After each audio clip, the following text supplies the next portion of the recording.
Welcome to episode 10 of Monarchist Minute, Royalist News in the US of A. I'm Victor Smith.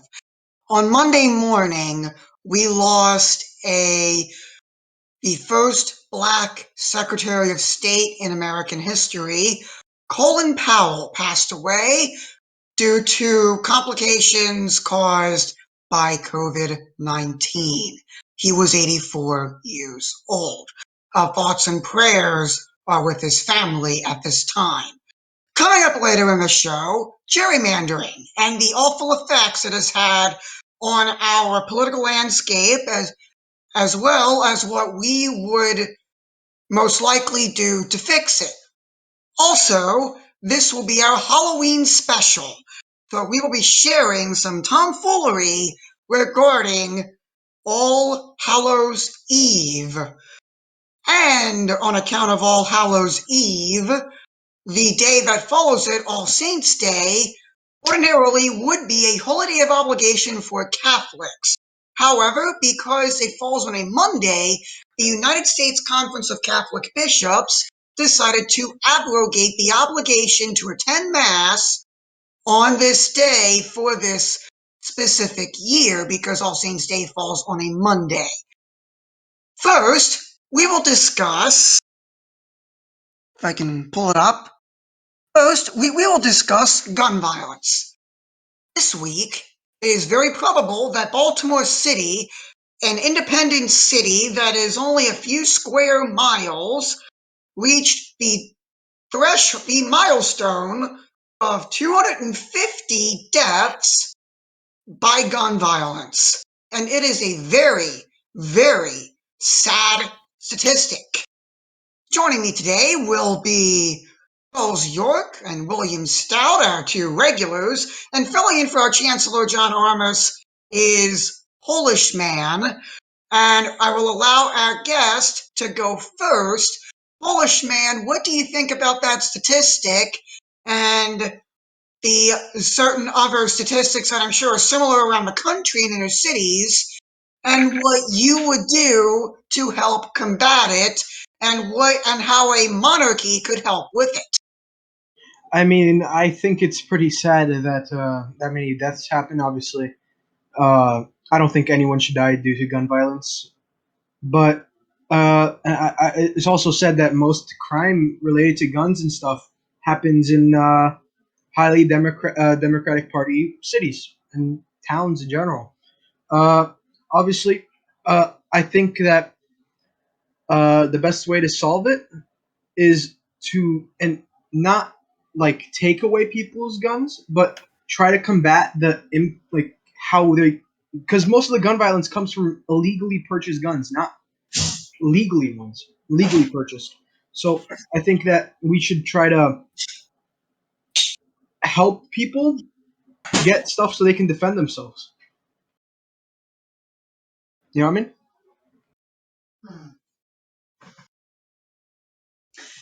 Yes, and you bring up a good point there, Polish. No amount of gun legislation is going to take guns away from the drug lords, the gang people. It's not like you're not going to take the guns away from those people with gun laws because they're just going to get guns anyway. So further restrictions on guns will only help in the sort of tragic fringe circumstance of a guy that is suffering a mental health episode and decides to whip out his gun. Which is also pretty rare because we have background checks that happen to see if that person's mentally deranged or has mental problems. And also, if we push more gun legislation, it will actually restrict the amount of people that can get guns and possibly get somebody killed than rather the person that would actually kill them getting injured. It will cause more harm than good. Well, sure, but I will provide a counter argument, and anybody else can chime in if they any of the other hosts can chime in if they want to, but I'll provide a counter argument to say that not like back in the days of yore when monarchs essentially ruled Western Europe, the average person, I don't believe the average person had a sword. They most certainly had a gun. I mean, it was, there were laws in merry old England and the colonies that mandated that the heads of households had a firearm, even if it was a household run by a woman. The woman would have to have a firearm. So, and I think there's a town. It's either in West Virginia or no, Georgia. I think it's outside of Atlanta. I can't remember the name of it, but they did. They kind of did a reversion in time and said, hey, everybody has to own a gun, and crime dropped significantly after that. And for the sake of correlation doesn't automatically equal causation, because as we all know, if we look at the number of shark attacks and the number of movies with Nicolas Cage, that's a little suspicious right there. But yes, but what's the point? Oh yeah. So, but like the gun crime wasn't dropping like proportionally as rapidly in the rest of the country or in Georgia as a whole, I think. So, it seems logical that forcing everybody to have a gun, forcing every homeowner to have a gun, means that there's more likelihood that you get shot if you try to do a home invasion. So, because that's how that works. This is actually statistically provable. If we compare statistics for burglaries and home invasions in the US compared to Britain, Britain sees a much higher rate of home invasions, almost 3 times as many as there are in the US, because Britain does not. There isn't the threat of being shot by a homeowner in Britain as there is in the US. In the US, burglars will avoid invading a home while someone is present in the residence because they understand there's the risk that the owner of the home might very well be armed and they could die as a result. Oi, Well, you got a license for that criticism of British firearm policy, mate? I anyway, mean, there is the certainly the chance you can get stabbed. well, West London I be like. will. I will do a counter to that for William.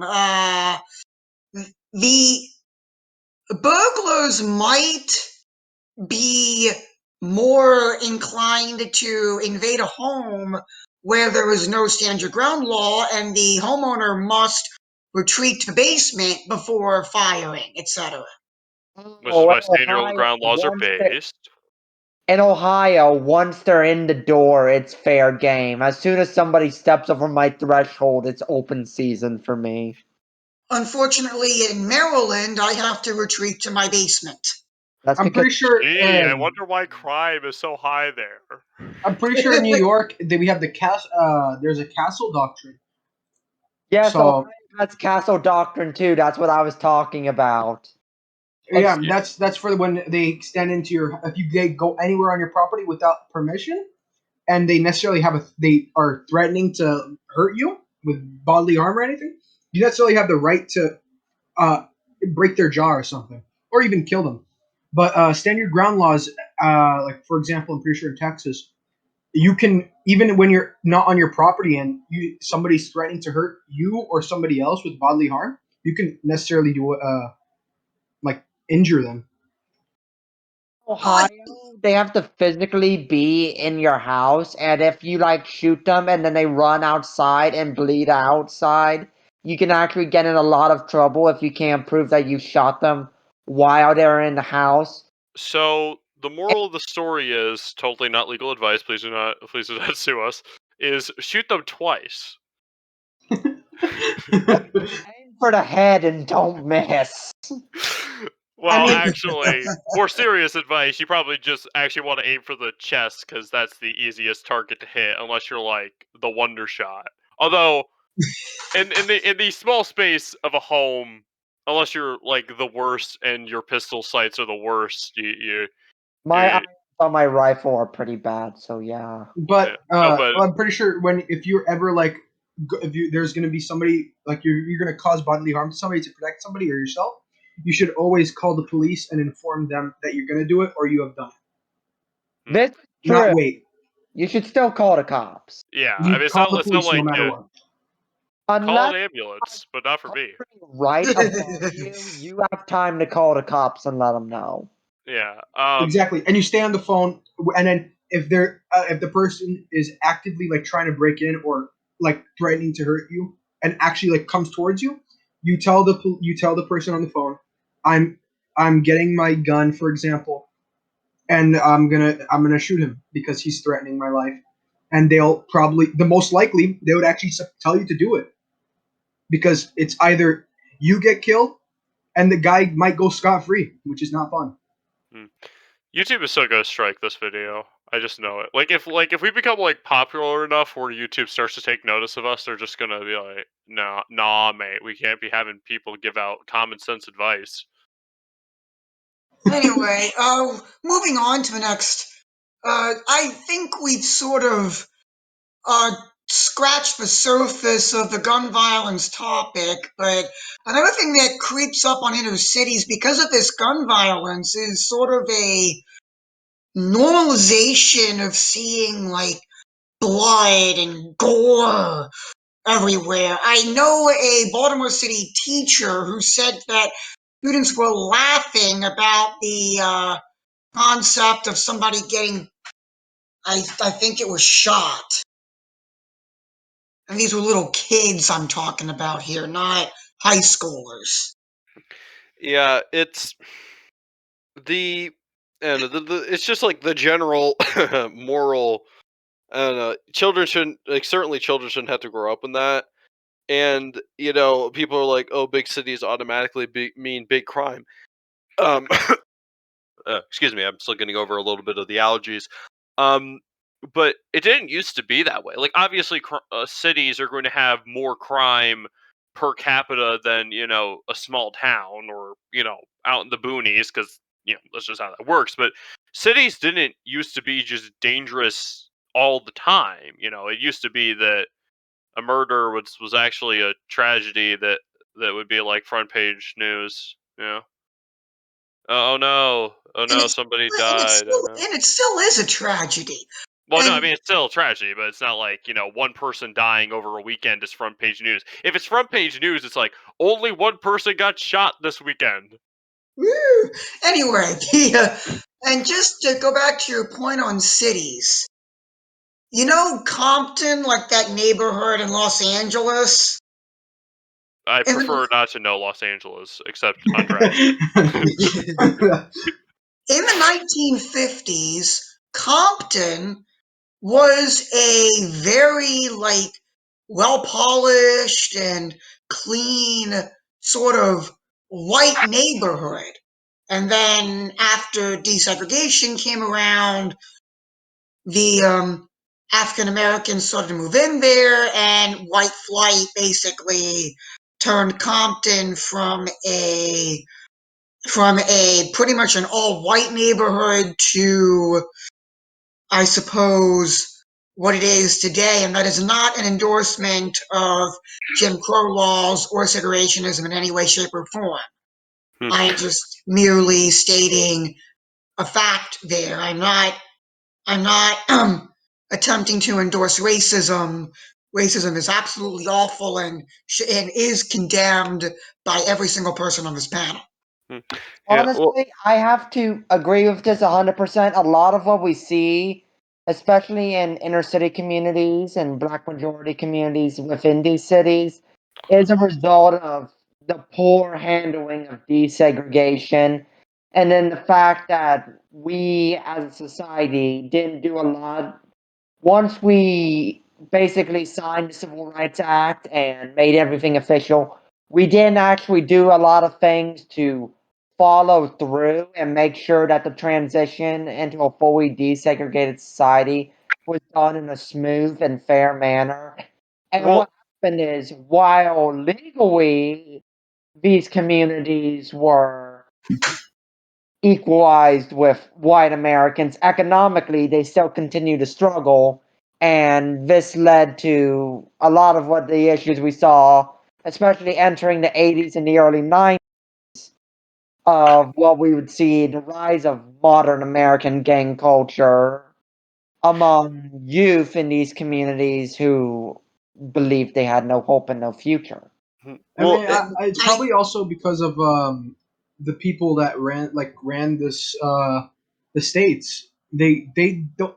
We can't forget that they probably messed up with. They probably advocated for stuff that instead of helping people, like it had a really good picture of helping people, but in the long term, it actually like cause make the life of living there that worse and worse. Remember, kids, Ronald Reagan wrote California's first gun control bill so he can convict African Americans that were carrying firearms for self defense. yeah, and it's also sort of there also I think has to be a cultural element to it. Not, you yes, know, Harlem, which actually used to be the Dutch neighborhood, but that's just sort of that's actually a natural thing where neighborhoods will like change, like not just I guess yes, race but ethnicities. But Harlem, in the '40s, it used to be a really safe place. Like apparently, like the shoot, there was Thomas Sowell or something who grew up or knew people who grew up in Harlem in the '40s were like, yeah, like even the high class white people would come down here for the jazz, and so I think it also has to be a cultural thing. I think, and even too, when it comes to like the success rates of the blacks versus the rest of the American population, even during redlining, which I'm not advocating for redlining in any way. It's a horrible thing. So basically, if you weren't a white Anglo-Saxon Protestant, you weren't liked. But black home ownership actually still rose despite redlining, and it's sort of like was there like a cultural transition between like I mean there and that's so this is sort of a rhetorical question. This wasn't a cultural shift that just affected the black community. This was a cultural shift that affected every element of American society that turned the black community of the '40s, despite all of its the problems that it and every other community had, was still a much I guess much better internally, despite all the problems levied against it. So I mean, like if you got rid of the restrictions, but then still kept the black culture that they had back then, maybe they would be in a much better state now.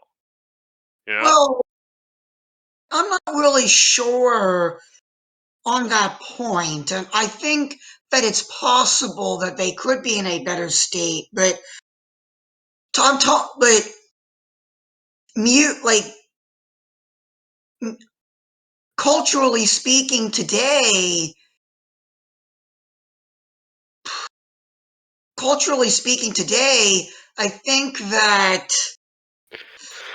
I think that there's more of an emphasis on to some of that stuff. A lot of the rappers that are popular have at least ties to gang culture, if not straight up affiliated with it. But yeah, that's what I'm saying. It's a cultural the negative there is a negative cultural connotation. Now, the black community in the United States has been immensely, I would say, on the whole, in terms of their contributions to culture, has been pretty great. I love jazz. I'm not a jazz aficionado, but it's like if jazz is on, I'll listen to it. It's probably the greatest homegrown American musical art form.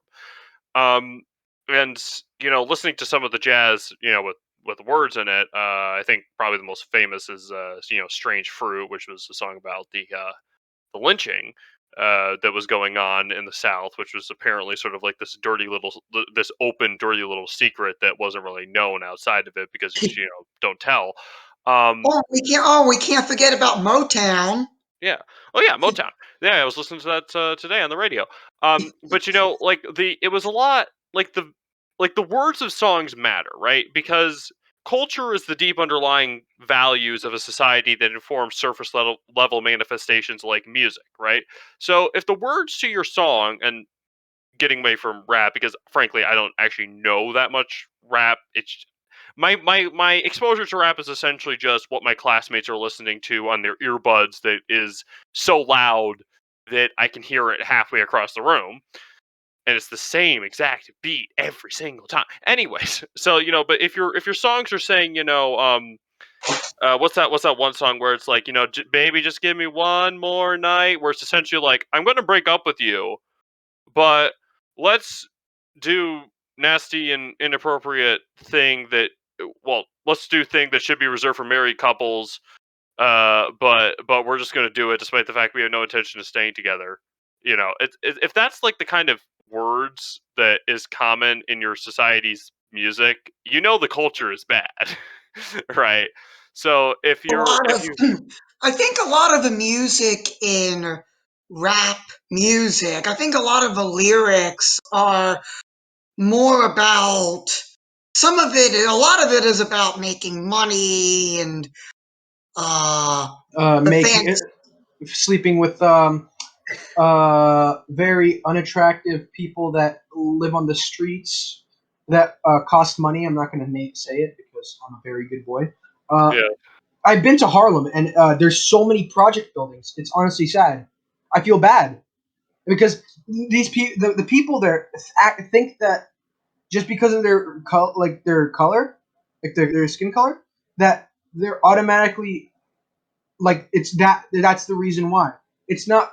It's just their culture, the culture that they were raised in, advocate like promotes fathers leaving kids and stuff, which is sad. And I will circle back to that. There is Exactly. a professional boxer from Baltimore, grew up in poverty in one of her projects in Baltimore, very high crime neighborhood. His name is Gervonta Davis, and he won a world championship belt. And after getting some notoriety and winning that championship, he was seen driving around Baltimore City in a Ferrari with like a really tricked out Ferrari and and other stuff like that. And he got arrested. I believe he was arrested for DUI. And of course, this isn't a way to trash on him necessarily.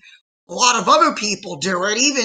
Even people that grew up rich that became successful athletes do this sort of thing too. This isn't just a nag on Gervonta Davis. Other people who grew up rich actually end up broke from spending the money they earn as a professional athlete or as a celebrity. Yeah. I mean, just to just to make clear, I guess our criticisms of the black community, it can be applied to the entire American community. I think Yes. that we have a habit, not just of history, of focusing on the black community, but unfortunately, the black community, for one reason or another, seems to be suffering from a lot of these negative cultural trends of the worst. Like, the black community in this country has the highest rate of single motherhood, which can't really be a coincidence now, can it? A single motherhood, like not having father figures, children who grow up in households with a mother and a father have a lower chance of becoming criminals, of violent criminals, right? And they have a less chance of substance abuse, and they have less chance of all these bad things, and they have more chance they have less chance of being sexually active younger, and they have more chance of getting married and having kids as opposed to just having kids out of wedlock, right? So depriving so I think that is the biggest issue. The fact that we are depriving that culture is set up in such a way that children are being deprived their fathers, and they don't really have father figures anymore. Like, even if you had a lousy dad in days gone by, your extended family, like an uncle or whatever, might have been able to fill the gap, or the Boy Scouts, might have been able to fill the gap, but that's gone. So Well, they do have father figures. Their father figures are the rich celebrities that they listen to or that they idolize. And their father figures are also the people they see in their neighborhood with all the money. in other AKA words, drug literally the dealers. worst role models ever.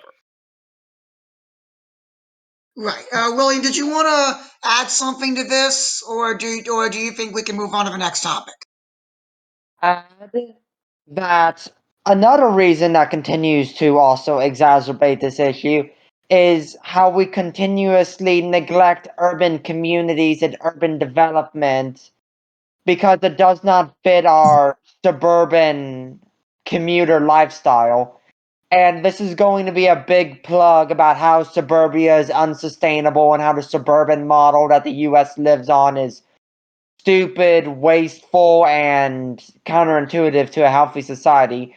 But we really do neglect our urban communities with basic public infrastructure such as transportation, utilities, services, It was parks, Yeah. recreation, all these things that can be used to help kids find good, constructive activities, recreation, and keep them off the streets. But we When neglect them, and instead we pour them into god awful vanity projects or wasteful services and bureaucracy, or to repair millions and millions of miles of roads that go out to suburbs.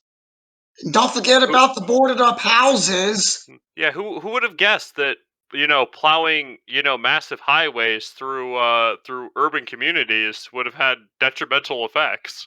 Gee, I wonder that I'm so shocked that that went wrong, destroying all of this classic architecture and making it harder for people to, and making it more convenient for people to go all the way over there to do their shopping as opposed to walking down the street. No, no, no. Gee, I actually I was. can't imagine how that went wrong.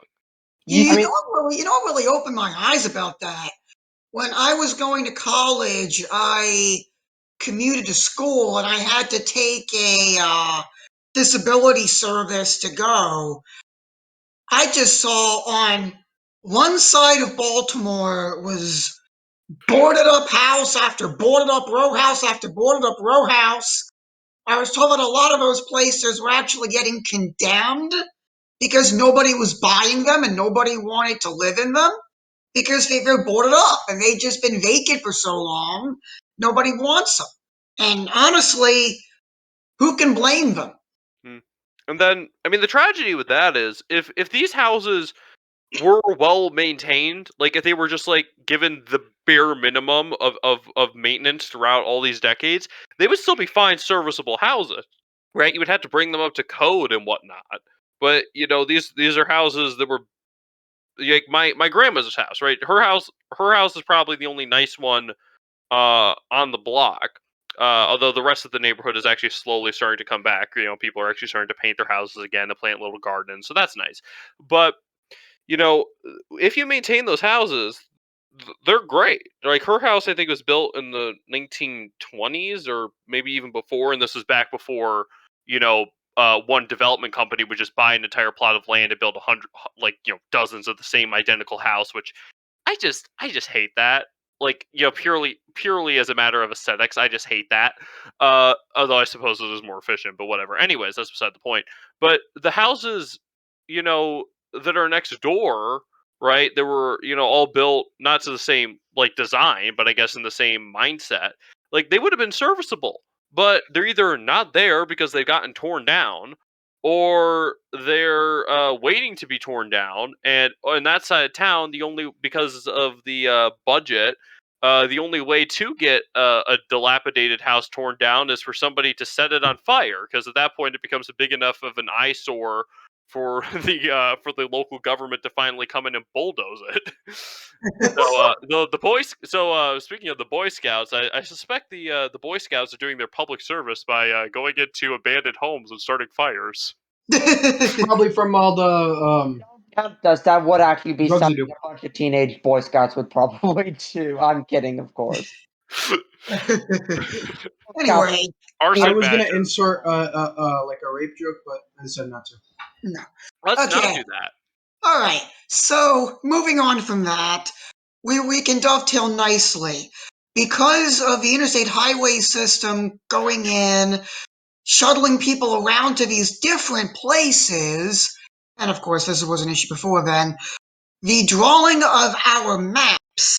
Because of the drawing of the congressional maps, Maryland has one Republican seat in the current U.S. House of Representatives, which is set to become 0 after the new redistricting comes out. And on that point, a couple of days ago, I believe, 3 counties in Maryland, Garrett County, Washington County, and Allegheny County, the 3 counties that make up Western Maryland, all asked permission of the government of West Virginia to join the state of West Virginia. Because I would assume because of not feeling represented at a state level or at a federal level in Congress. And gerrymandering has been an issue since the dawn of our nation. It is the elephant in the room. It's the gadfly on your ear that talks your ear off. It's the annoying little fly that flies around your house and you can't get it. No matter how many times you try to find it, get out your fly swatter, you hit where you think it is and it's gone. And it's not there anymore and you missed it. So what can we do to fix the gerrymandering issue? And first of all, we should probably put a bow on the first topic to discuss how monarchy could help with gun violence and all those other issues that we discussed earlier, but we can hold off on that until after we're done with the topic of gerrymandering, and I will allow William to go first. William, go ahead. Thank you. For those of you who are not American or maybe not referred, what's the word I'm looking for? Familiar with the term gerrymandering, it is a colloquial in the U.S. that refers to how congressional districts are drawn in strange, abnormal, and frankly god-awful shapes in order, often intentionally, to rig the outcome of a district election by making said district favor certain outcomes, certain parties, or political affiliations, so on and so forth.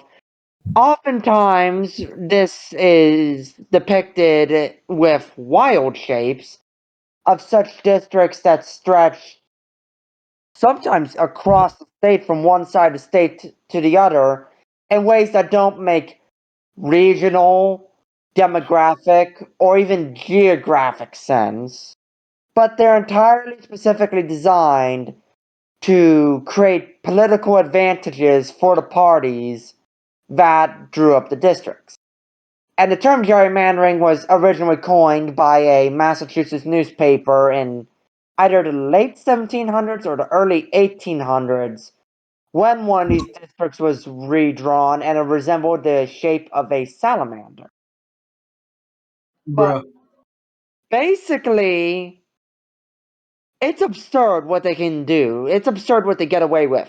They're not allowed to bind the districts to geographical regions. They're not allowed to bind the districts to political regions. Basically, they can draw it whatever way they want, and they draw it whatever way they want, so long as it's advantageous for their party. And it used to be, and it's basically destroyed state legislators, because I forget which law did this, but state legislators, unlike U.S. federal senators, which there are 2 for every state, state senators are now based off of population districts, just like the House of Representatives. And so now, no longer are counties equal in state senate anymore. And like in the state of New York, the city of New York has like 10, 15 senators all to itself, and upstate New York has like 5, because they have to be based equally off of population, whereas traditionally the Senate was designed to be equal amongst all counties. And this has got, for obvious reasons, horrendous consequences politically and skewing the votes in favor of urban areas versus rural areas. And that's just for state legislators. It gets even worse for federal legislators, where, I'm having a hard time fathomably explaining this.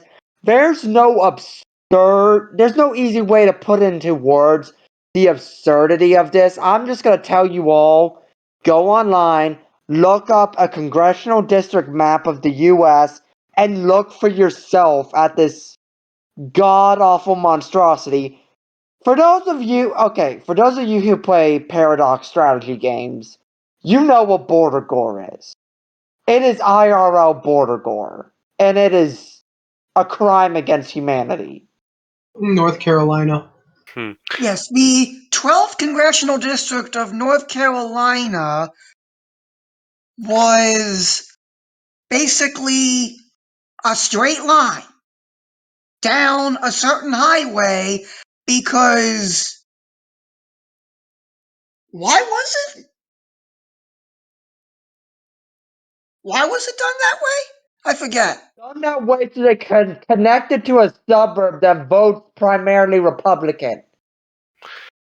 Oh, and thank you, Polish, for providing me with my own state's map. If you No look at problem. this map, I am in the 2nd Congressional District of Maryland. And I believe it would still remain the 2nd Congressional District of Maryland in the new map that is being proposed.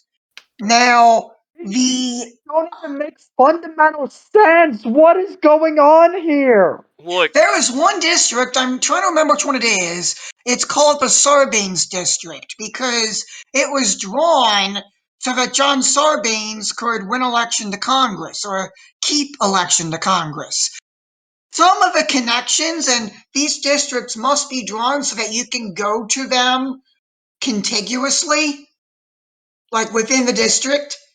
Some of them you have to sail on a boat to an island or something to make it contiguous. And it's absolutely ridiculous here. hmm, I mean, really, when it comes to solutions, Pennsylvania is another great example. I mean, when it comes to solutions, I'm Michiganian. It's a Michiganian. Fight me. Anyway, anybody who says Michigander is an enemy of the state of Michigan, even though 80% of the population says Michigander. Um, I'll lock the entire population of the state up if I have to. No, but what we've done to try and alleviate this, and I believe the next time we draw the borders is the first time we're implementing this, is the legislature of the state of Michigan has surrendered its power to draw the borders in exchange in giving it over to this board or whatever they're calling it, that's made up of a certain number of Democrats, the same number of Republicans, and I want to say 4, but it could be more or less independents. And firstly, I don't think this is realistically going to solve anything because if I were to guess, it's just going to be the Republicans and the Democrats coming together and saying, "Okay, we'll let you have this district. We'll arrange it such a way we get a Democrat from this district and a Republican from this district, and kind of working out some sort of compromise, while the independents are just getting beaten over the head with chairs." It would be a funny meeting to watch, but I don't know. I don't have much hope in it. And secondly, correct me if I'm wrong, but isn't there something in the Constitution that says that the state legislatures are going to be the ones that have the power to draw the congressional districts? I mean, and if we're realistically, the only way to make this fair would just be to give it to a computer program and say, okay, we need blank amount of districts, divide the state in divide the state into these amount of chunks, drawing straight lines with the preferably respecting the county borders, right? That would be fair. Now, of course, that has the potential of the computer program accidentally rigging it in one way or another. So you could just do like, I don't know, a couple dozen of these simulations, and then just like, have put them up on a dartboard, and then have the state legislatures throw darts, and whichever map gets the most darts is the new congressional borders. Once again, interesting meeting. I watch it, but Anyway, it's just, and I don't know. And then the other alternative would actually be to increase the number of seats in the House of Representatives, so that it becomes harder to just completely wipe one party off the map, because the population is going to be small enough, and once again you have to make the borders contiguous. So eventually you're going to run into a problem, if you want to gerrymander, that you're going to have to at least allocate some seats to the opposing party. But we haven't increased the number of seats in 100 years, so why start now? well, why start now? Because the population of our nation boomed incredibly in the last 100 years. I don't even think we hit 200 million or 100 million 100 years ago. Well, Now we're up. Now we're greater than 300 million. yeah, hold on. Let me just double check. Population of the States, 1921. Okay. Well, the 1920 U.S. Census. Okay. Yay, Wikipedia! You're being just ever so helpful by breaking it down exactly by the individual state, as opposed to just giving me a number. Okay. From 1900. Okay. According to the Super Sketch website, the population in 1921 was 108 million. Okay, 108 million. We have over 300 million today. Yeah. I think it's high time that we actually expand the House of Representatives and give out more seats, because that is an easy way to ensure that Garrett County, Allegheny County, and Washington County don't feel that they have to go to West Virginia in order to feel like they're represented fairly. To be fair, just for the sake of shaking it up, I wouldn't mind actually changing the West Virginia, Maryland, Virginia borders, just because looking at the same map over and over and over again just brings me such pain. well, you can thank the colonists in the 16 and 1700s for that. Well, yeah. You know what? After we won our independence from Great Britain, and people stopped putting an end to different families trying to dictate the borders of the states, we really should have let these little familial wars continue, so that the borders would be shaken up a little bit, shaken up a notch every once in a while, Uh, as opposed to Michigan and Ohio fighting over Toledo. What we really should have done is we should have just gotten the angriest Michigan family and the angriest Ohio family, given them a bunch of rifles, and have them shoot it out. That's the most American shit I've ever heard. Charles, I'm Language. sorry to say, but your family will lose, because my family is probably the angriest family in Ohio, and ain't no Michiganer going to beat my family. You got it wrong on both counts. Michigander. anyway, Michigander. Hating Michigan football.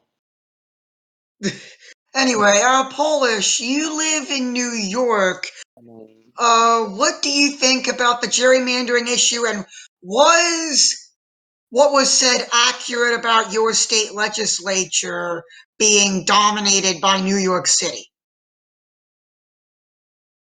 I think New York's gerrymandering, especially, I feel bad for like the North upstate. Yes, upstate New York. Yeah, it's sad because that's where most of the where conservative people live, and they barely get any representation because the government and stuff is more democratically sided, which is sad. Okay, and what do you think about what is the gerrymandering like at the state election level, not at the U.S. election level in New York? I'm gonna be honest. I actually don't know that much about the state elections and stuff. Okay, well, you were very helpful today. All right, Wow, thank you.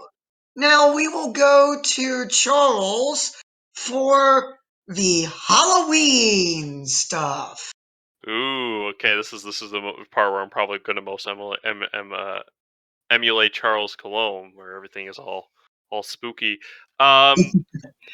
Yeah, I mean, so the unfortunate realities of us recording this on a Friday and uploading this on a Monday means that next episode will be uploaded the day after All Hallows. So you're getting this 6 days early.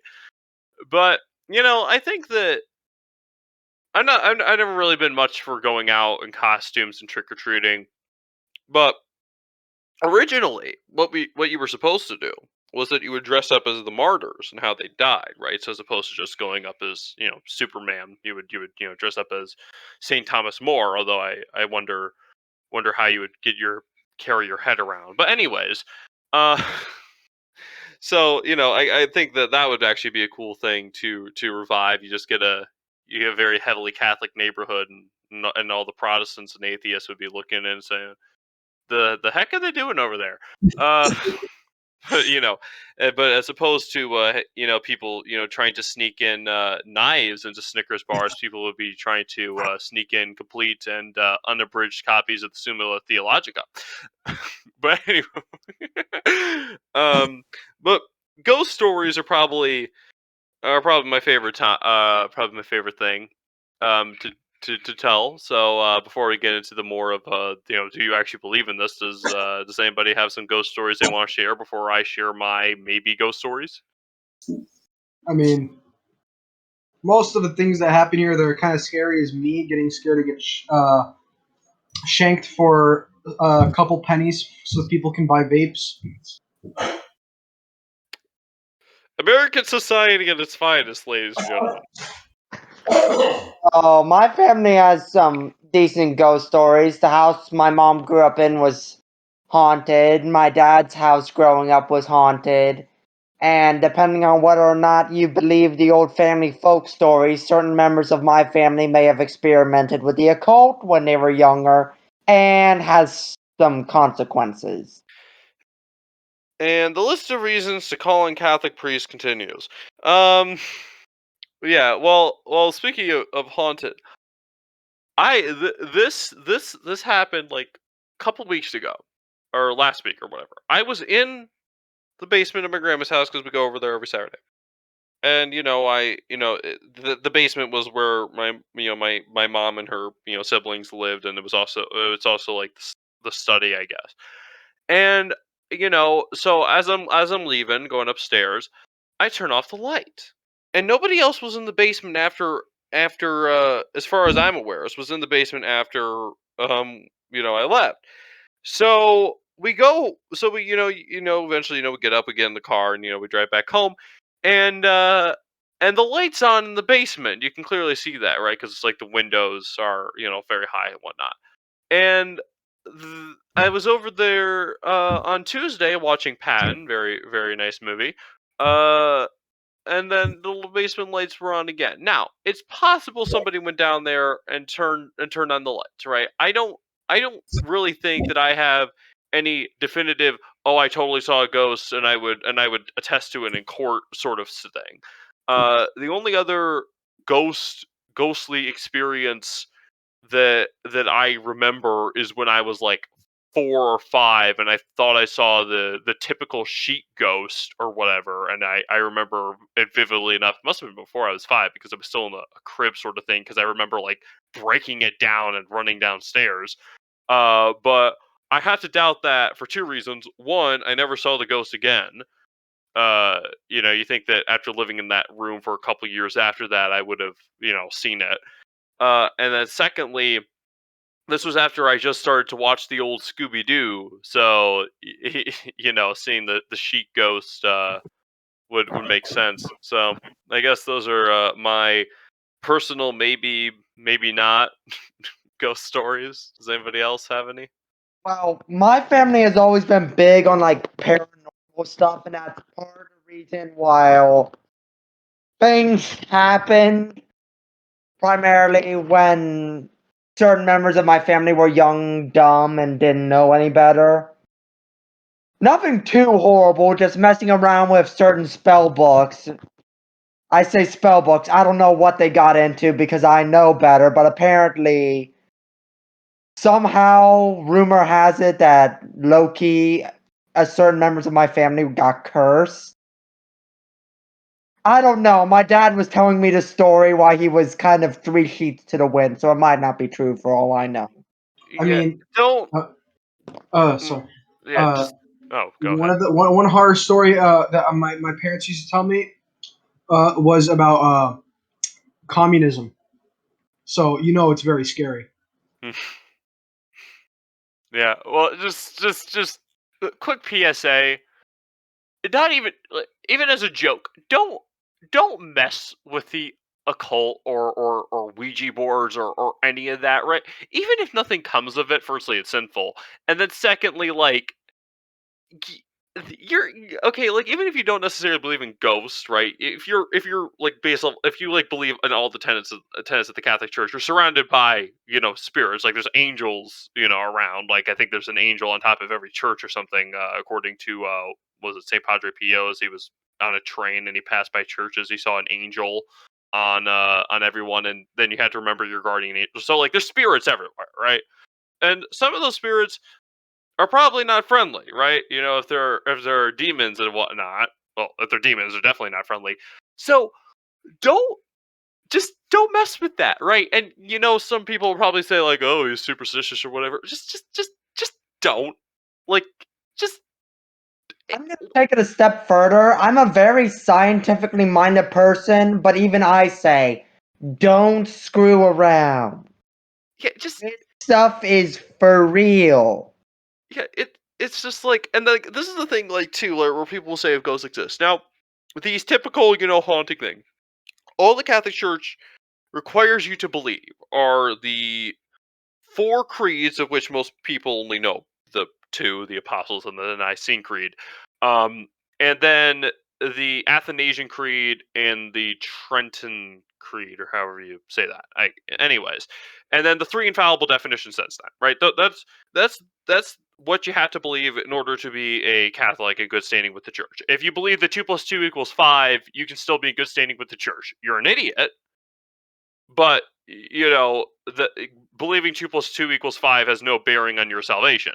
But when it comes to things like ghosts, which you can believe, generally speaking, with these, I guess, extra faith thingies, I don't necessarily put too much stock in it. Like, there was a saint. I want to say Saint Stephen, but I don't know. What Mr. Tubness from the Chronicles of Narnia? He was like that half human, half what do you call that? The half human, half goat thing. That animal. Minotaur? No, I can't remember. It's a But satyr. The word you're looking for is satyr. okay, okay, I think I don't know. Anyways, so it was either Saint Stephen or somebody else, but apparently he was walking down the road one day and he saw one, and the creature asked him to pray for them because they didn't know what happens when they died. Right? So I don't necessarily like I'm sort of agnostic, I guess is the word, on whether or not these things exist, because it's not like if the Catholic Church said, yeah, definitively these things exist, I'd be like, okay. But I'm sort of agnostic on that.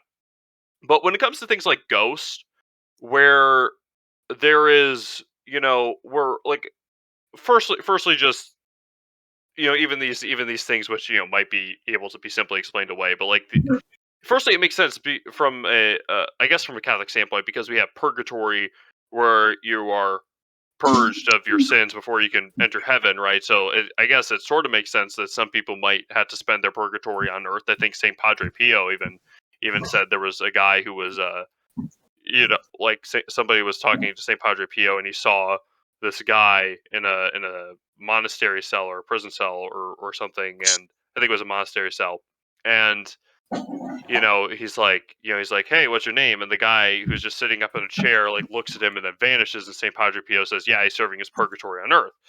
Um, so firstly that makes sense, but it's like with every single culture like having ghosts in it, it's hard to believe that there's so much smoke and there isn't a fire. You know, I mean, ghosts are definitely the one thing that. Well, obviously, all Catholics have to believe in the Holy Ghost, but like ghosts, as in the stereotypical concept, are definitely is certainly something I believe in, even though I don't have to. It's just there's too much smoke for there not to be a fire. I highly doubt metaphors have smoke machines. Anyway, and another point on Halloween, I know this gets mentioned in certain Catholic circles, but before the reforms made by Pope Pius XII in 1955 to the Missal, there was a proper mass for the Vigil of All Saints, and it was celebrated, and it had the same sort of, I guess, status as Ash Wednesday, in which you had to celebrate it on that day, etc. Now, and it had special like stuff like the epistle and the gospel were very much chosen for the occasion, and as in all other vigils, the priests wore purple as a symbol of anticipation and stuff. And it's really odd that it got taken out, but that's not a discussion that's germane for this podcast. Yeah. But it just shows you how, like, these sorts of things, like, you can claim all you want that these things are pagan and whatnot, and okay, even if these days originally started out to be a sort of pagan celebration of something else, the only reason we know that these things exist is that the Catholic Church took those dates and ran with them, I think.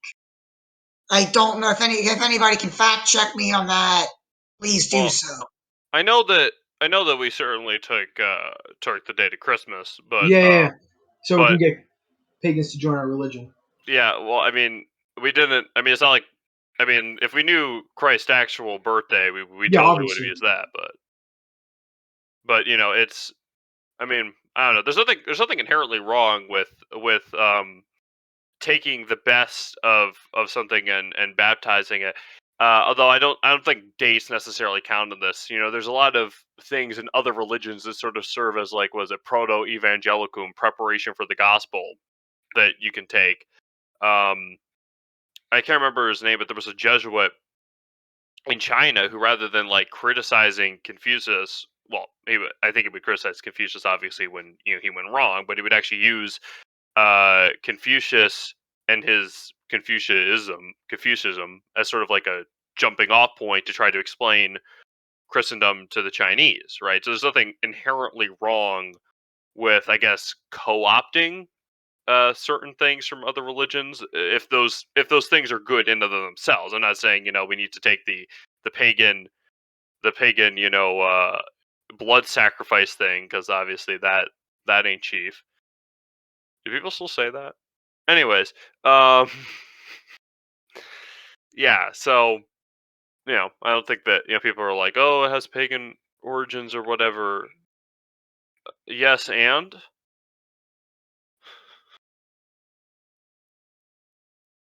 To the whole, we're not even 100% certain Jesus was born on Christmas. The primary reason it's at that date is because it was co-opted with several other pagan holidays. well, yeah, no, I mean, I think some people are like, it's probably he was probably born in the spring. No, Because it's of around March. They say he was born because Yeah. that's where that's an accurate range of when he was born. Yeah, so I mean, but of Then you course, have then you have people like Dr. Taylor Marshall who believe that yes, it is dogma that Christ was born December 25th, 1 AD. Did we figure out he was actually born 4 BC once we corrected the calendar? Yeah, well, the thing with that is that I don't think it's been definitively proven one way or another, like it was 4 BC or whatever. So unless we definitively prove it was 4 BC or I don't know 3 AD or any other date that isn't where we started it, then there's no need to change the calendar. If we find out that it actually was 4 BC, then we just moved the calendar back 4 years, which would technically mean we're in 2025, right? That's how that would work.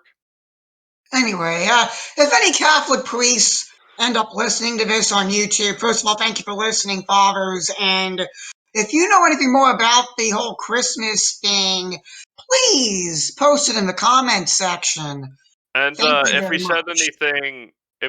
anything in error, please tell us so we can remove the video immediately and issue a correction, because I don't want to. I don't want to lead people astray. Anyway, so Any other spooky things? well, I don't really have many spooky things, but we can go back to another spooky thing and circle back to our first topic for just a wee bit. How would a monarchy help with, gun violence and all the other societal issues that we discussed in the first half hour of this podcast? Because I know we didn't really get to the meat of it. I think a monarch could use his wealth and his stance as a society to help lead youth organizations and become a good role model for youth. And that would go miles into helping stop gang violence and stuff. Yeah, I concur that I think it was either C.S. Lewis or Tolkien or Chesterton, one of those great English writers, who said when people stop being allowed to honor kings, they'll start honoring celebrities and all this other stuff. Obviously, they said it much more poetically, but so there's that. And then secondly, I much like how I sort of, I guess, get close to the idea of a national, draft, force service and a militia or whatever. I think that mandating every household own a gun would be beneficial. Training, and then also to that effect, please, if you own a firearm and you have children, actually teach them the rules of gun safety and take them out to the range once in a while. Now, obviously, I'm not saying if you have a 308, then just hand your 6-year-old the 308, because messing up their shoulder isn't going to be a good idea. But if you have a 22 or something light like that, then take them out to the range, teach them the basic rules of firearm safety, and then teach them to give the firearm the sort of respect that it deserves, because like any tool, um, you need to learn how to use it, right? And teach them young. Unless it's So what? I was gonna say, you should teach them when they're young, so they'll learn, so they would have it embedded in their memory. Yeah, and then unless the firearm you're handing them is like one of those very early American-made AKs, which were essentially just hand grenades labeled as firearms.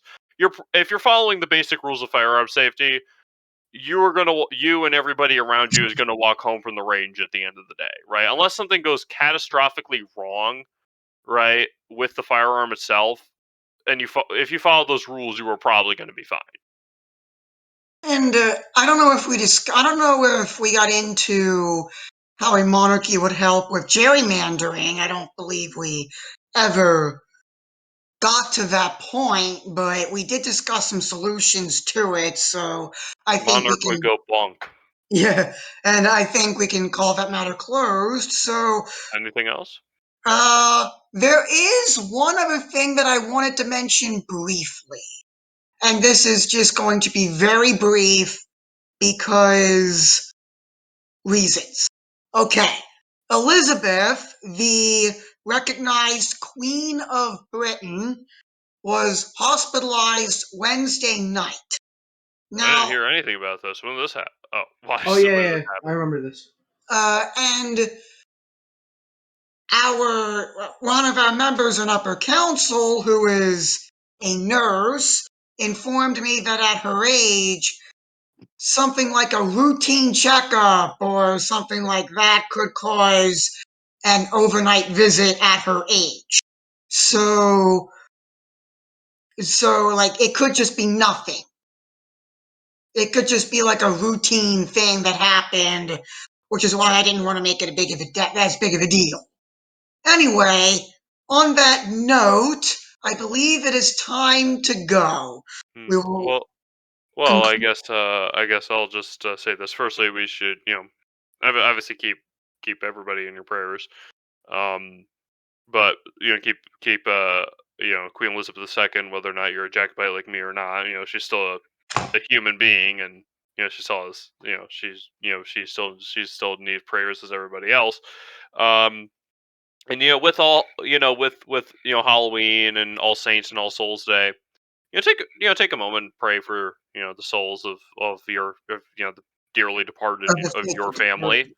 You know, um, Yes. and then final servicing note: assuming that like an idiot, I don't forget. Um, this you should enjoy the video being segmented into different sections for your viewing pleasure. Which hopefully you will have figured out by now, because I actually remember to take down the approximate times at which we transitioned into different topics. So, assuming that I don't forget or run out of time, enjoy. And now we will close in prayer in the name of the Father, and of the Son, and of the Holy Spirit. Amen. Our Father, who art in heaven, hallowed be thy name. Thy kingdom come, thy will be done on earth as it is in heaven. Give us this day our daily bread, and forgive us our trespasses, as we forgive those who trespass against us. And lead us not into temptation, but deliver us from evil. Amen. Oh, In the name of the Father, and of the Son, and of the Holy Spirit. Amen. and All right. and and I guess for all the faithful who have died in this past year, in the name of Father, Son, Holy Ghost, Amen. Eternal rest grant upon their souls, O Lord, and may the perpetual light shine upon them. May their souls Either and all so. the souls of the faithful departed, through the mercy of God, rest in peace. Amen. In the name of the Father, and of the Son, and of the Holy. Amen. All right. Thank you very much for listening. We will see you next Monday on YouTube. If you would like to join us live, you can join our Discord server, links in the description, along with the rest of our social media, so that you can follow us on all the different platforms that you may subscribe to. And now, for another week, we will say good night. And may God bless you, and may God bless the United States of America.